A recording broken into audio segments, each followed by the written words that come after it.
Hello दोस्तों, आपके अपने मनपसंद यूट्यूब चैनल डिवाइन इंस्टीट्यूट में मैं फिरोज अहमद आपका स्वागत करता हूं।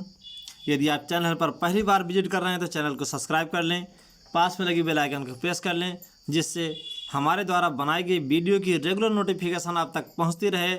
आज हमने अपने इस वीडियो में जनरल अवेयरनेस के पार्ट 38 के महत्वपूर्ण प्रश्नों को संकलित किया है, जो आपके सभी कॉम्पिटिटिव एग्जाम जैसे कि लेखपाल, UPPCS, BEO, RO, ARO, UPSI, super TET, C TET, TET, NTPC सभी वनडे एग्जाम की दृष्टि से बहुत ही महत्वपूर्ण है। तो प्लीज़ वीडियो को शुरू से लेकर अंत तक जरूर वॉच करें। आइए देखते हैं इन प्रश्नों की श्रृंखला को। में सबसे अधिक राजपूत एवं मराठा सेनापतियों को रखा था। तो आपके लिए ऑप्शन है शेरशाह ने, अकबर ने, जहांगीर ने, औरंगजेब ने। तो आपका option number D for Denmark, Aurangzeb ने। औरंगजेब ने मुगल सेना में अन्य बादशाहों से ज़्यादा राजपूत एवं मराठा सेनापतियों को रखा था। ऐतिहासिक तथ्य बताते हैं कि औरंगजेब के पिता शाहजहां के शासनकाल में मुगल सेना एवं अन्य प्रशासनिक पदों पर हिंदुओं की तादाद 24% थी। कितना थी? 24% थी इनके पिता शाहजहां के शासनकाल में, तथा औरंगजेब के शासनकाल में ये संख्या बढ़कर के कितना हो गई? 33% हो गई। इस तथ्य को आप याद रखिएगा। बढ़ते हैं नेक्स्ट क्वेश्चन की ओर। हमारा दूसरा क्वेश्चन है, अशोक के द्वितीय शिलालेख में निम्नलिखित में से किसका उल्लेख नहीं है? अशोक के द्वितीय शिलालेख में निम्नलिखित में से किसका उल्लेख नहीं है? आपके लिए ऑप्शन है चोल, सातवाहन, पांड्य, सती या पुतो। तो आपका जो ऑप्शन नंबर बी है, सातवाहन, बी फॉर बॉम्बे। अशोक के द्वितीय शिलालेख में सातवाहन का उल्लेख नहीं है। इनमें निम्नलिखित 5 राज्यों का उल्लेख है, जो हैं चोल, चेरी जिसे हम केरल पुत्र कहते हैं, पांड्य, सतीय पुत्र, ताम्रपणी, सतीय पुत्र, ताम्रपणी। ये 5 राज्य हैं जो कि इसका उल्लेख किया गया है। इसके साथ ही द्वितीय शिलालेख में समाज कल्याण, मनुष्य एवं पशु के साथ संबंधी बातों का उल्लेख है। 13वां शिलालेख में कलिंग युद्ध का वर्णन है। इसमें 13वां जो शिलालेख था उसमें कलिंग युद्ध का वर्णन किया गया है। आइए देखते हैं नेक्स्ट क्वेश्चन को। हमारा नेक्स्ट क्वेश्चन है, यह कथन किसका है? विदेशी कपड़ों को जलाना एक निष्ठुर बर्बादी है। यह किसका कथन है? विदेशी कपड़ों को जलाना एक निष्ठुर बर्बादी है। आपके लिए यहाँ पर 4 ऑप्शन है, B.R. अम्बेडकर का, सुभाष चंद्र बोस का, मोहम्मद अली जिन्ना का या रविन्द्रनाथ टैगोर का। तो जो आपका option number D for Denmark, Rabindranath Tagore, यह कथन रविन्द्रनाथ टैगोर का है। महात्मा गांधी द्वारा अंग्रेजों के विरुद्ध चलाए गए असहयोग आंदोलन में विदेशी कपड़ों की होली जलाने को गुरुदेव रविन्द्रनाथ टैगोर ने निष्ठुर बर्बादी कहा था, क्योंकि यह नंगे गरीब भारतीयों के प्रति अपराध था। इसलिए यह कथन रविन्द्रनाथ टैगोर जी ने कहा था, विदेशी कपड़ों को जलाना एक निष्ठुर बर्बादी है। देखते हैं नेक्स्ट क्वेश्चन को। नेक्स्ट क्वेश्चन है हमारा, विदेशी राजा जिसने समुद्रगुप्त से अनुरोध किया था कि उसे भारत में बौद्ध विहार बनाने की अनुमति दी जाए, वह कौन था? विदेशी राजा जिसने समुद्रगुप्त से अनुरोध किया था कि उसे भारत में बौद्ध विहार बनाने की अनुमति दी जाए, वह कौन था? तो आपके लिए 4 ऑप्शन हैं, महेंद्र वर्मन, मेघ वर्मन, यशो वर्मन तथा शशांक वर्मन। तो जो आपका option number B for Bombay, Megh Varman, Samudragupta के समकालीन लंका नरेश मेघ वर्मन था। कौन था? लंका नरेश मेघ वर्मन था। चीनी स्रोतों से पता चलता है कि उसने समुद्रगुप्त के पास उपहारों सहित एक दूत मंडल भेजा था। गुप्त नरेश की आज्ञा से उसने बोध गया के उत्तर में लंका के बौद्ध भिक्षुकों के लिए एक भव्य विहार बनवाया था। इस तथ्य को आप यहाँ से याद रखिएगा। देखते हैं नेक्स्ट क्वेश्चन को। नेक्स्ट क्वेश्चन हमारा है, दिल्ली का वह प्रथम शासक कौन था? दिल्ली का वह प्रथम शासक कौन था जिसने दरबार में गैर इस्लामी प्रथाओं का प्रचलन प्रारंभ किया? दिल्ली का वह प्रथम शासक कौन था जिसने दरबार में गैर इस्लामी प्रथाओं का प्रचलन प्रारंभ किया? आपके लिए यहाँ पर ऑप्शन है बलबन, इल्तुतमिश, शेरशाह तथा अकबर। तो ए फॉर अमेरिका, आपका ऑप्शन नंबर 1 बिल्कुल सत्य है, बलबन। बलबन दिल्ली का वह प्रथम शासक था जिसने दरबार में गैर इस्लामी प्रथाओं का प्रचलन प्रारंभ किया। इस क्षेत्र में उसने आदर्श ईरानी बादशाह थे। उसने सिजदा, जिसे भूमि पर लेटकर अभिवादन करना, और पैबोस, सुल्तान के चरणों को चूमना की रीतियाँ आरंभ की थी। बलबन द्वारा लागू यही प्रथाएं गैर इस्लामी मानी जाती हैं। उसके दरबार में प्रत्येक वर्ष ईरानी त्यौहार नवरोज़ बड़ी शान और शौकत के साथ मनाया जाता था। इस सत्य को आप याद रखिएगा। बढ़ते हैं नेक्स्ट क्वेश्चन की ओर। हमारा नेक्स्ट क्वेश्चन है, हिंद स्वराज पुस्तक मूलतः किस भाषा में लिखी गई है? हिंद स्वराज पुस्तक मूलतः किस भाषा में लिखी गई है? यहाँ पर आपके लिए ऑप्शंस है अंग्रेजी, गुजराती, हिंदी, तमिल। आपके लिए ऑप्शंस जो बी है, बी फॉर बॉम्बे। हिंद स्वराज जो पुस्तक जो मूलतः गुजराती में लिखी गई है, यह 1909 में लिखी गई थी। कब लिखी गई थी? 1909 ईस्वी में लिखी गई थी। इस पुस्तक की रचना महात्मा गांधी ने की थी।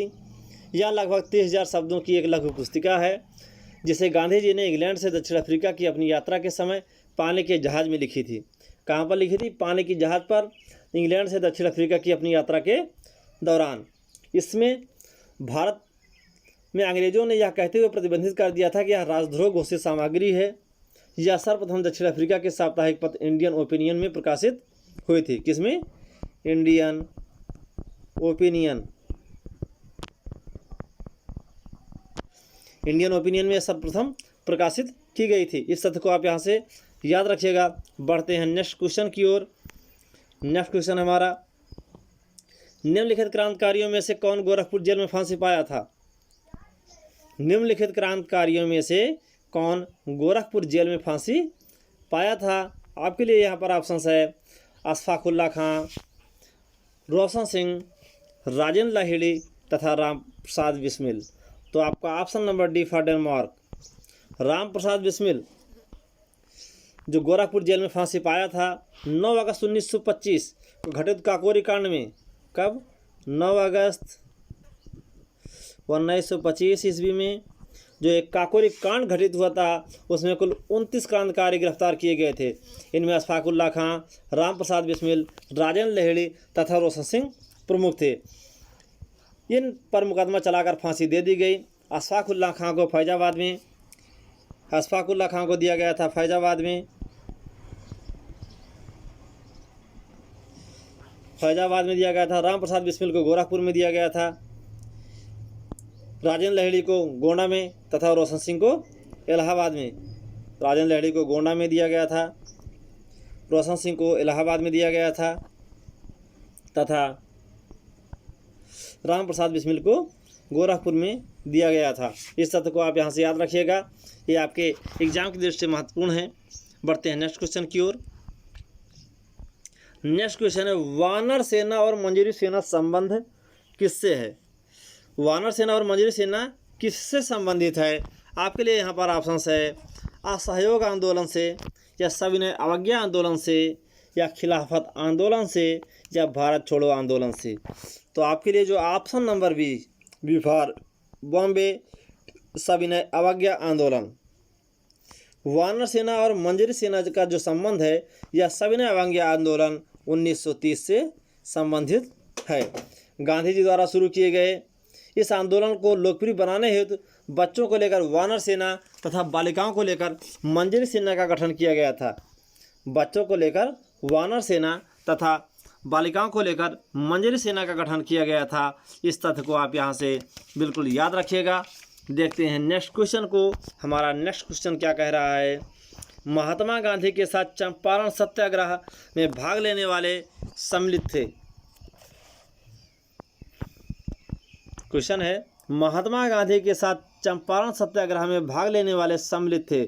आपके लिए ऑप्शंस है वल्लभ भाई पटेल एवं विनोबा भावे, जवाहरलाल नेहरू एवं राजेंद्र प्रसाद एवं अनुग्रह नारायण सिन्हा, महादेव देसाई और मणिबेन पटेल।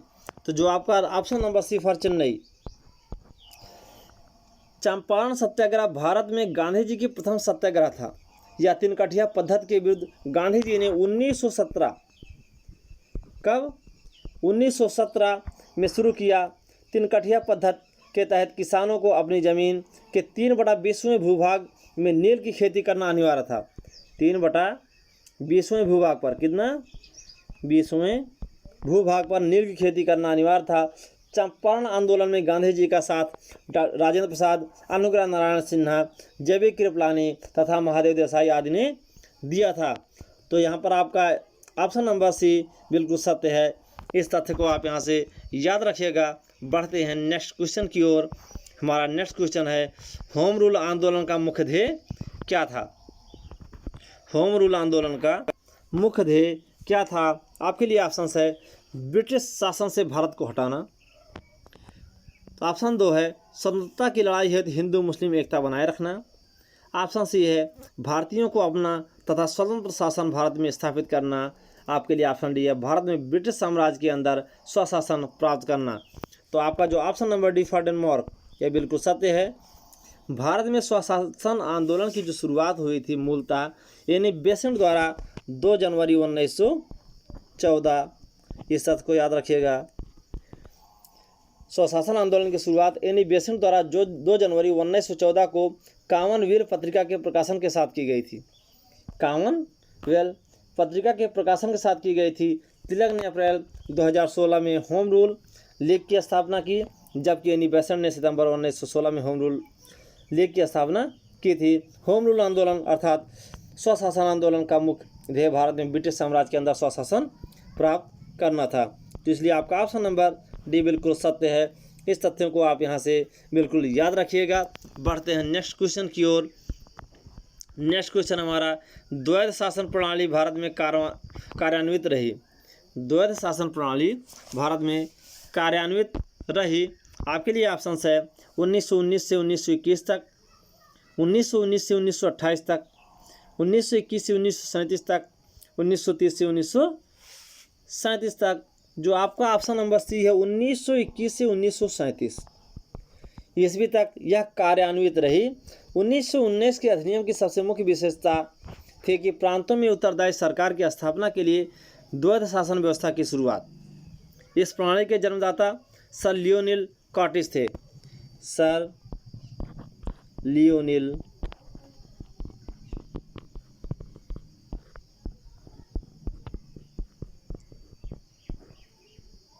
कॉटिस थे। वहीं 1935 के अधिनियम के द्वारा द्वैध शासन प्रणाली प्रांतों के स्थान पर केंद्र में लागू कर दी गई थी। कब? 1935 में प्रांतों के स्थान पर केंद्र में लागू कर दी गई थी। इस तथ्य को आप याद रखिएगा। बढ़ते हैं नेक्स्ट क्वेश्चन की ओर। नेक्स्ट क्वेश्चन हमारा है, national liberal federation of India किस प्रकार अस्तित्व में आया? National liberation federation of India किस प्रकार अस्तित्व में आया? आपके लिए 4 ऑप्शन है यहाँ पर। ब्रिटिश शासन की बांटो तथा राज करो कूटनीति के कारण।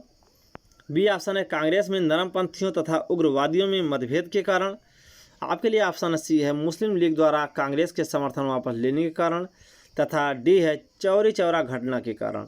तो जो आपका option number B for Bombay, Congress में नरमपंथियों तथा उग्रवादियों में मतभेद के कारण ये अस्तित्व में आया था। सन 1919 में यह अस्तित्व में आ गया था। कब? 1919। नरमपंथियों में मार्टिंग्यू रिपोर्ट का स्वागत किया था, जबकि गर्मपंथियों ने इसका विरोध किया था। इसी के परिणाम स्वरूप नरमपंथी के नेता सुरेंद्र नाथ बनर्जी द्वारा national liberation federation of India की स्थापना की गई थी। किसके द्वारा? सुरेंद्र नाथ बनर्जी द्वारा। इस तथ्य को याद रखिएगा। सुरेंद्र नाथ बनर्जी द्वारा national liberation federation of India की स्थापना की गई थी। बढ़ते हैं नेक्स्ट क्वेश्चन की ओर। हमारा नेक्स्ट क्वेश्चन है, 1857 के विद्रोह के बारे में सर्वप्रथम इसे भारत की स्वतंत्रता की पहली लड़ाई कहा था। 1857 के विद्रोह के बारे में सर्वप्रथम इसे भारत की स्वतंत्रता की प्रथम लड़ाई कहा था। आपके लिए ऑप्शन है, ताराचंद्र ने, या आर.सी. मजूमदार ने, या बिपिन चंद्र ने, या वी.डी. सावरकर ने। तो आपका जो ऑप्शन नंबर डी है, डी फर्डिनमॉर्क या वी.डी. सावरकर ने कहा था, the first war of Indian independence of 1857। The first war of Indian independence independence of 1857 नामक अपनी पुस्तक में बी डी सावरकर ने 1857 की विद्रोह के सर्वप्रथम भारत को स्वतंत्रता की प्रथम लड़ाई कहा था। आर.सी. मजूमदार ने 1857 के विद्रोह को तथाकथित प्रथम राष्ट्रीय स्वतंत्रता संग्राम, ना प्रथम, ना राष्ट्रीय, ना ही स्वतंत्रता संग्राम कहा था। यानी कि इसको बी डी सावरकर ने कहा था, इसलिए आपका option number D for Denmark बिल्कुल सत्य है। बढ़ते हैं नेक्स्ट क्वेश्चन की ओर। नेक्स्ट क्वेश्चन हमारा है, भारतीय राष्ट्रीय कांग्रेस के प्रथम मुस्लिम अध्यक्ष कौन थे? भारतीय राष्ट्रीय कांग्रेस के प्रथम मुस्लिम अध्यक्ष कौन थे? आपके लिए ऑप्शन है हकीम अजमल खान, रफ़ी अहमद किदवई, बदरुद्दीन तैयब जी या अबुल कलाम आज़ाद। जो आपका option number C for Chennai, Badruddin Tyab. Badruddin Tyab ji को भारतीय राष्ट्रीय कांग्रेस के प्रथम मुस्लिम अध्यक्ष थे। भारतीय राष्ट्रीय कांग्रेस का तीसरा अधिवेशन जो दिसंबर 1887 ईस्वी में मद्रास में संपन्न हुआ था, इसमें 607 प्रतिनिधियों ने भाग लिया था। कितने? 607 प्रतिनिधियों ने भाग लिया था। इस अधिवेशन की अध्यक्षता के लिए बदरुद्दीन तैयब जी को चुना गया था। भारतीय राष्ट्रीय कांग्रेस के प्रथम अध्यक्ष बीएमएस चंद्र बनर्जी थे। इस तथ्य को भी आप याद रखिएगा। बढ़ते हैं नेक्स्ट क्वेश्चन की ओर। नेक्स्ट क्वेश्चन हमारा, भारत को एक संविधान देने का प्रस्ताव संविधान सभा द्वारा पारित किया गया था।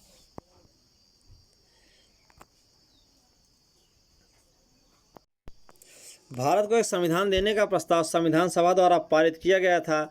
आपके लिए ऑप्शन है जनवरी 22, 1946 को, जनवरी 22, 1947 को, फरवरी 22, 1947 को, जुलाई 26, 1946 को।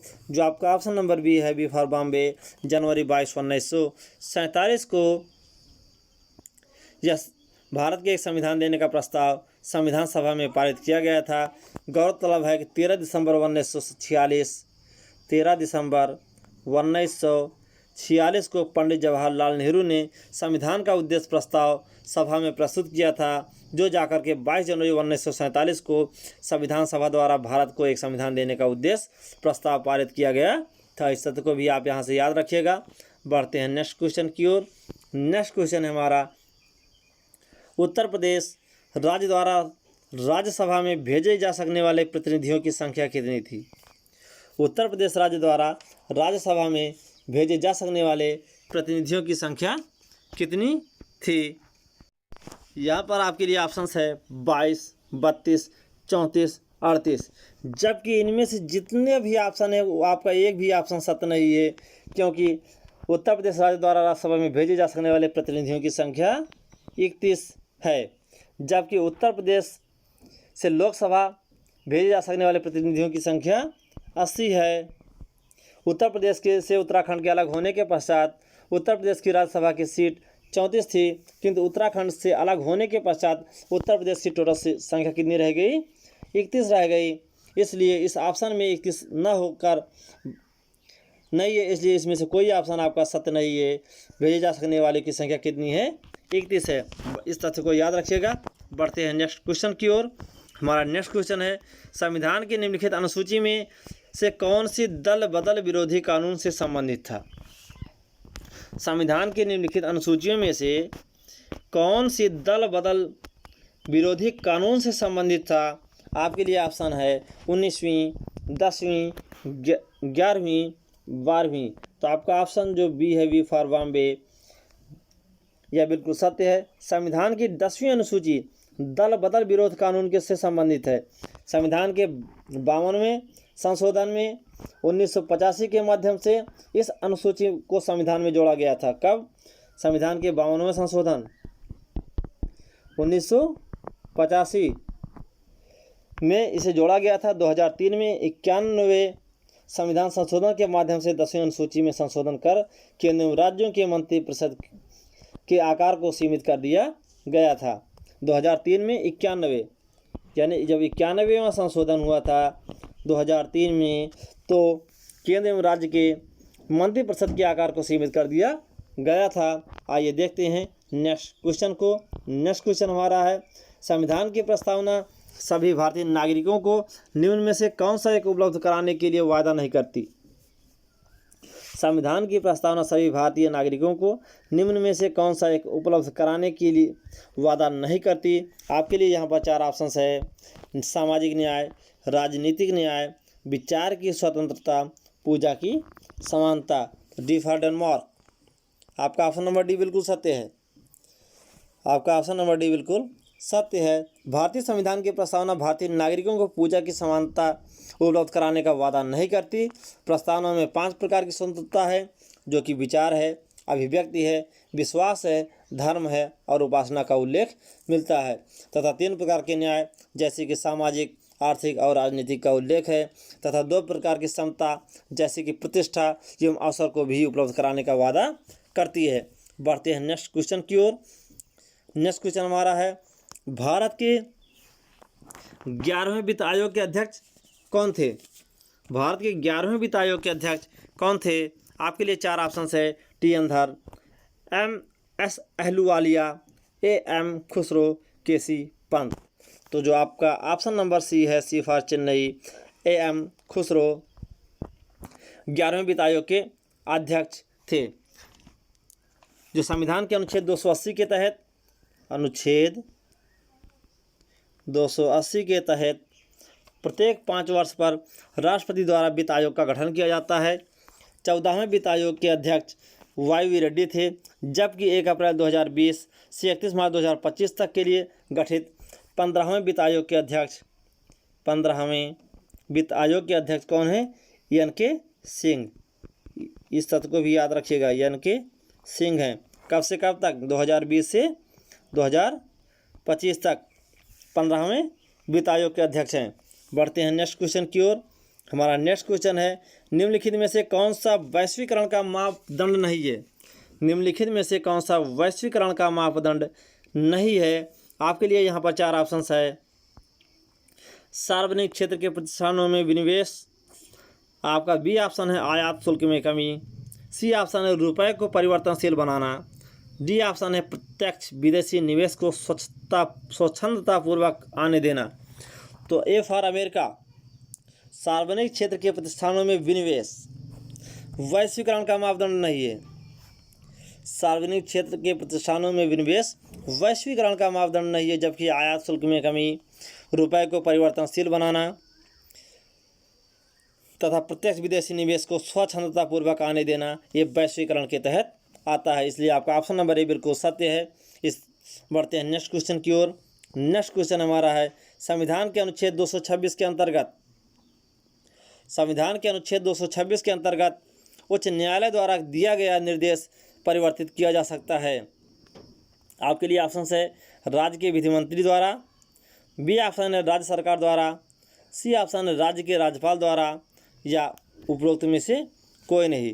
तो जो आपका ऑप्शन नंबर डी, इनमें से कोई नहीं। अनुच्छेद 226 के अंतर्गत मूल अधिकारों की रक्षा सहित अन्य विधिक अधिकारों को प्रभावित कराने के लिए उच्च न्यायालय रिट निकाल सकता है। एक बार फिर से इस व्याख्या को सुनिएगा। अनुच्छेद 226 के अंतर्गत मूल अधिकारों की रक्षा सहित अन्य विधिक अधिकारों को प्रभावित कराने के लिए उच्च न्यायालय रिट निकाल सकता है, साथ ही निर्देश दे सकता है। इस संबंध में दिए गए निर्देश उपर्युक्त विकल्पों में से किसी के द्वारा भी परिवर्तित नहीं किया जा सकता है। इस तथ्य को याद रखिएगा। बढ़ते हैं नेक्स्ट क्वेश्चन की ओर। नेक्स्ट क्वेश्चन हमारा, भारत के वाणिज्यिक बैंकों के ग्राहक सेवा सुधार हेतु बनी कमेटी जानी जाती है। आपके लिए ऑप्शन है Narasimhan committee, Reddy committee, Rangarajan committee, Goiporia committee. तो आपका ऑप्शन जो डी है, D for Denmark, Goiporia committee. बैंकों में ग्राहक सुविधा सुधारने के लिए 1990 में एम एन गोईपोरिया की अध्यक्षता में एक समिति का गठन किया गया था। इस समिति के सुझावों को ध्यान में रखते हुए बैंकिंग लोकपाल योजना, जो कि 15 जून 1995 को की गई थी, 15 जून 1995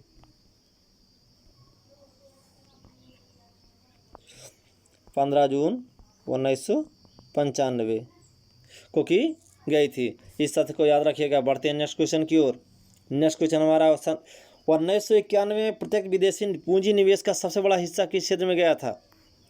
1991 से प्रत्यक्ष विदेशी पूंजी निवेश का सबसे बड़ा हिस्सा किस क्षेत्र में गया है? आपके लिए ऑप्शन है कोर व अवस्थापना क्षेत्र, उपभोग वस्तु क्षेत्र, पूंजीगत वस्तु क्षेत्र तथा सेवा क्षेत्र। तो जो आपका option number D for Denmark. 1991 से प्रत्यक्ष विदेशी पूंजी निवेश का सबसे बड़ा हिस्सा जो है वह सेवा क्षेत्र है। अक्टूबर 2019 में जारी आंकड़ों अक्टूबर 2019 के जारी आंकड़ों के अनुसार 2019 में 639 अरब रुपए की FID कितना 639 अरब रुपए की FDI अंतर प्रवाह के साथ सेवा क्षेत्र शीर्ष प्रत्यक्ष विदेशी पूंजी अंतर प्रवाह क्षेत्र बना हुआ है। इस तथ्य को याद रखिएगा। बढ़ते हैं नेक्स्ट क्वेश्चन की ओर। नेक्स्ट क्वेश्चन हमारा है समन्वित ग्रामीण विकास कार्यक्रम पूरे देश में निम्नलिखित में से किस योजना में फैला? समन्वित ग्रामीण विकास कार्यक्रम पूरे देश में निम्नलिखित में से किस योजना में फैला?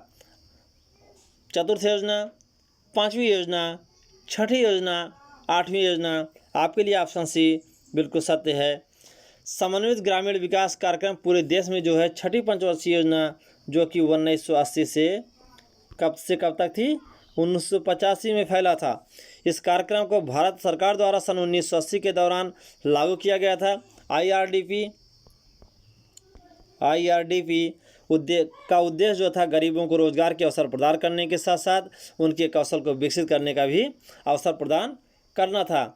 इस तथ्य को याद रखिएगा। जो छठी पंचवर्षीय योजना थी वह 1980 से 1985 के मध्य थी। बढ़ते हैं नेक्स्ट क्वेश्चन की ओर। हमारा अगला क्वेश्चन है भारत में विदेशी मुद्रा भंडार में सबसे बड़ा हिस्सा किसका है? आपके लिए ऑप्शन है निर्यात से प्राप्त की बचतें, दूसरा ऑप्शन है अनिवासी भारतीयों की जमा, तीसरा अंतर्राष्ट्रीय मुद्रा कोष व विश्व बैंक द्वारा दिया गया अनुदान, ऑप्शन डी है स्टॉक बाजार में पोर्टफोलियो निवेश। आपका जो ऑप्शन नंबर डी है स्टॉक बाजार में पोर्टफोलियो निवेश ये आपका बिल्कुल सत्य है। प्रश्नकाल में भारत में विदेशी मुद्रा भंडार में सबसे बड़ा जो हिस्सा था वह स्टॉक बाजार में पोर्टफोलियो निवेश का है। या विदेशी मुद्रा भंडार के 4 मदों में से एक विदेशी मुद्रा जो परिसंपत्ति FLA का हिस्सा है। जो FLA का भारत के विदेशी मुद्रा भंडार में सर्वाधिक बड़ा हिस्सा है। इस तथ्य को आप यहाँ से याद रखिएगा। यदि हमारे चैनल को आप टेलीग्राम पर भी आप जुड़ सकते हैं। हमारे सभी वीडियो की PDF फाइलें आपको टेलीग्राम में उपलब्ध होंगे। टेलीग्राम में आप जाकर के डिवाइन इंस्टीट्यूट लिख करके आप वहाँ पर आप ज्वाइन कर सकते हैं। डिवाइन इंस्टीट्यूट लिख करके आप टेलीग्राम के माध्यम से जुड़ सकते हैं। वहाँ जाकर के आप ज्वाइन हो जाइए। जितने भी वीडियो अब तक की आपको यहाँ से बनाई गई हैं उन सब की PDF फाइलें आपको वहाँ पर प्राप्त हो जाएंगी। दोस्तों आपको हमारा वीडियो कैसा लगा हमें आशा करते हैं आपको पसंद आया हो। यदि आपको पसंद आया तो आप अपने दोस्तों में शेयर करें, इसे लाइक करें, कमेंट करें, जिससे हम आपके लिए बेहतरीन से बेहतरीन वीडियो बनाते रहें। धन्यवाद।